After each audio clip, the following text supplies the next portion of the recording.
Hi guys, here's the long-awaited follow-up video that I've been promising many of you I was gonna record. Sorry it took a while. I ended up selling my home a year ago, bought a new house, ended up moving.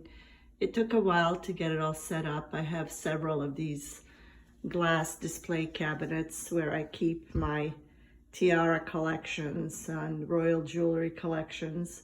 I'm a complete fanatic about royal jewels and crowns, tiaras, etc. It started when I was very young as a teenager. I grew up in Sweden, and at the time when I was about 11, 12 years old, the Swedish king ended up marrying Sylvia, a common girl that he met at the Olympics in Germany in the 70s. And when she became queen, she started wearing all the Swedish royal jewels. And of course, I went bananas as a child at the time, and she was my idol, and that's how it all started. So anyhow, to make it short, I'm gonna make this video a little short because I can just ramble on forever. On top, we have the Imperial State crown, and it's a larger replica that I have. I purchased this on a website called Etsy. It was a Russian girl that actually made this for me. And of course, because of the war in Ukraine now, the Russian sellers are all sanctioned. So I'm not able to order anything from her. Hopefully someday that'll end and she'll be back on there. But this is my larger version. And then of course I have a smaller one that I ended up buying as a plain crown. And then what I did was I gathered up a bunch of jewels and just kind of hand glued every little piece of pearl and jewels and hand colored everything myself. I even made the insert hat, with the purple velvet and the hermine. And I just wanted it to be as authentic as possible. So I do have two versions of the Imperial State crown. The queen, of course, wore this after her coronation, and she would wear it every year to the state opening of Parliament. She also would wear the George IV's diadem, which is this one here. That was made for George IV, and that was for his coronation. So he did wear it, I believe, but this particular diadem was mostly worn by the female queens. So Queen Alexandra, Queen Mary wore it, of course, Queen Elizabeth II. I'm not sure if Queen Mother ever wore it, but it was mostly worn by the females, and I think it's stunning. The queen would also wear this to the opening of state parliament. She would arrive in this tiara or this diadem, and then she would change it out for the Imperial State crown. Up on top, we have Queen Victoria's little coronet, and she had that made, I think after Albert died, her beloved Albert.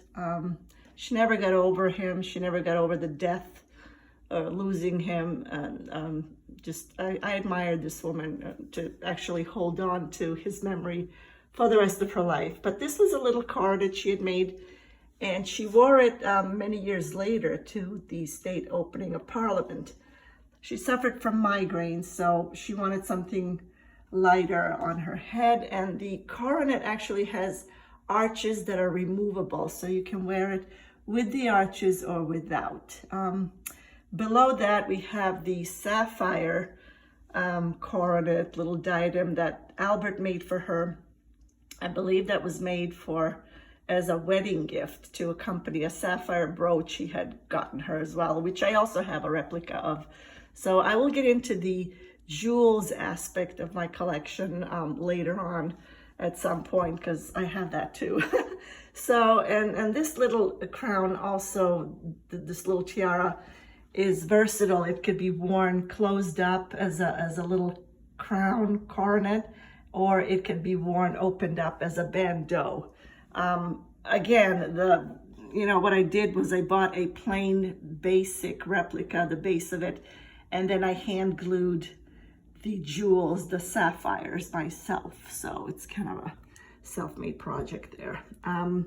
Below we have Queen Alexandra's Kokoshnik, and that was a gift by the Society of some ladies in England, of British Society, Aristocratic Society, as a silver wedding gift, wedding anniversary to her husband.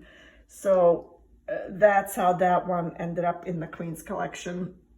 Of course, Queen Mary wore it. And right below we have Queen Mary's fringe tiara, which Queen Elizabeth wore to her wedding date. And I don't know why she chose this tiara in particular. I don't think it's much of a wedding tiara. You know, I would have chosen something more of a floral pattern. She has many different ones. She had many different ones to choose from, but she chose this, and unfortunately it even broke on her wedding day, so they had to rush it over to the jeweler to have it mended, you know, hastily. And you can see in the pictures that the center part isn't quite sitting right, but you know, after that, of course, they did fix that tiara. So what do we have next? We have also the Oriental circlet here in the back with the rubies, also made or designed by King Albert, I believe. The original version had opals in it, and then of course I think later on either Queen Mary or Queen Mother had the opals removed and replaced by rubies, because apparently opals meant bad luck. So for some reason they changed them out to rubies. In the front we have the emerald coronet, which also was designed by Prince Albert for Queen Victoria. And then we have the famous Cullinan brooch. I believe it's Cullinan 3 and 4.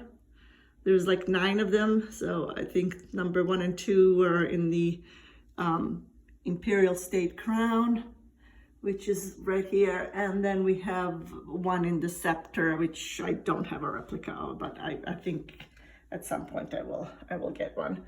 To continue, we have the Queen's most worn, or one of her favorite tiaras, the Girls of Great Britain and Ireland tiara, which was a gift to Queen Mary from the Aristocratic Society of Women.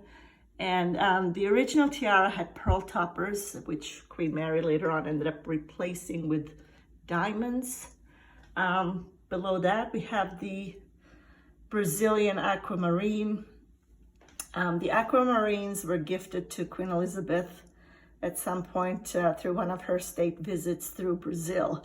And for some reason, the Brazilian government ended up giving her more aquamarines later on, which she then commissioned into making into necklace, tiara, earrings, brooches, bracelets. So there's a whole set of that, an entire parure. Not one of my favorites. I think it's kind of clunky and over the top. I don't think the Queen really had great taste in jewels. Queen Elizabeth. Queen Mary was fantastic. She loved jewelry. She would always dismantle and redo her pieces, and that was her thing. What do we have? We have the Vladimir tiara. I have a smaller version in the pearl, which is the original Vladimir version, and then I have it in the emeralds right there. Queen Mary ended up altering this tiara to make it interchangeable with pearls and emeralds. So these are the Cambridge emeralds that came to her through, I think her mother ended up winning them in a lottery at some point. She gave them to her son, Queen Mary's brother, who gave them to his mistress. And then the brother died. I believe he got sick or something. He died, and then Queen Mary ended up rushing over to get the emeralds back from the mistress. So she paid her to get those back, and that's how they ended up in this Vladimir tiara, which is of Russian descent. What else? We have the Burmese ruby tiara, that the Queen commissioned, I believe in the 60s. It's a newer tiara. She got the rubies. And this tiara was made by another tiara that was dismantled. I can't think of it right now. But anyhow, that one is the Burmese ruby one. And then on the right, on the bottom, we have the sapphire tiara that was a gift from Queen Elizabeth's father. Believe it was around her wedding. She got a set. It was a necklace, earrings, bracelet, and the tiara. So let's see. So much for now. I think I'm going to end the video here, and I will continue with the rest of the case in my next video. So stay tuned. I'm kind of rushing through this because I'm recording on my cell phone. I don't have a professional camera or anything. I'm not tech savvy, so I'm just trying to do this as best as I can as a tryout video with voiceover. If you like this, give a thumbs up. If you have any questions for me, I will try to answer all your questions. Just post them down below. And yeah, just have a good one till next time. If it's something I missed out, please feel free to ask. Again, I'll be happy to answer all your questions. All right, see you again soon. Bye-bye.